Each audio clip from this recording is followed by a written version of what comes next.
A flare gun is a firearm that launches flares. It is typically used for signaling, as distress signaling, for people at sea from the ground to aircraft. It is not designed to function as a weapon. Types. The most common type of flare gun is a Very, which was named after Edward Wilson Very, an American naval officer who developed and popularized a single-shot breech-loading snub-nosed pistol that fired flares. They have a single-action trigger mechanism, hammer action, center-fire pin. Modern varieties are frequently made out of brightly colored, durable plastic. The older type of Very pistol, typical of the type used in the Second World War, are of 1-inch bore, now known as caliber 4, for signal pistols. These are still available, and more recent longer barrel models can also fire parachute flares.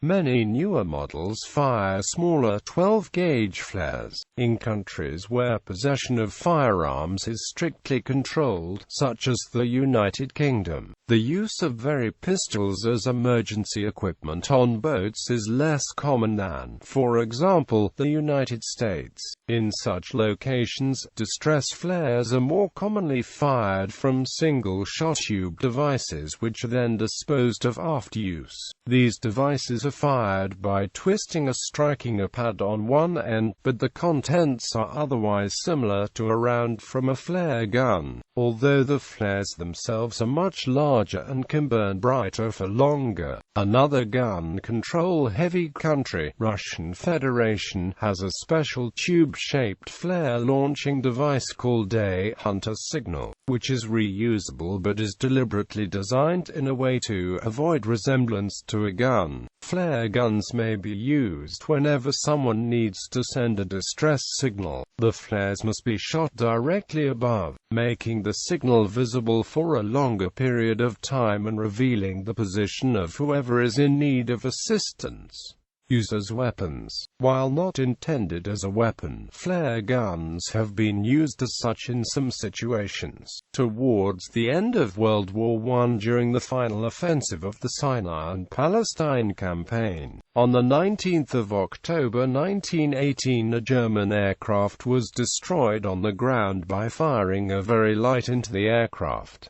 The DFW two-seater was first seen in the air, the first German aircraft since aerial fighting over Daraa on 16 and 17 September, just prior to the beginning of the Battle of Sharon.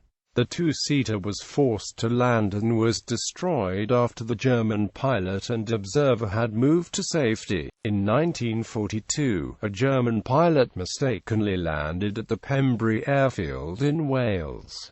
The duty pilot, Sergeant Jeffries, did not have a conventional weapon, so he grabbed a Very pistol and used it to capture the German pilot, Oberleutnant Armin Faber. In World War II, Germany manufactured grenades designed to be fired from adapted flare guns known as the Kampfpistole, or Sturmpistole in its final form. The weapon was designed to function as an anti-tank weapon but failed to perform to expectations due to the minuscule amount of TNT carried in the hollow charge projectiles. In the latter stages of the Korean War, on November 2 of 1951, Lieutenant Edward Mastronardi and his 28-man platoon of the Royal Canadian Regiment were occupying a spur halfway between UN and Chinese lines, known as the Songgok. During the night of the 2nd-3rd, Chinese infantry launched several attacks against the spur. During the second attack, Mastronardi personally shot 2 Chinese soldiers with his Inglis high-power pistol and killed a third with his flare gun.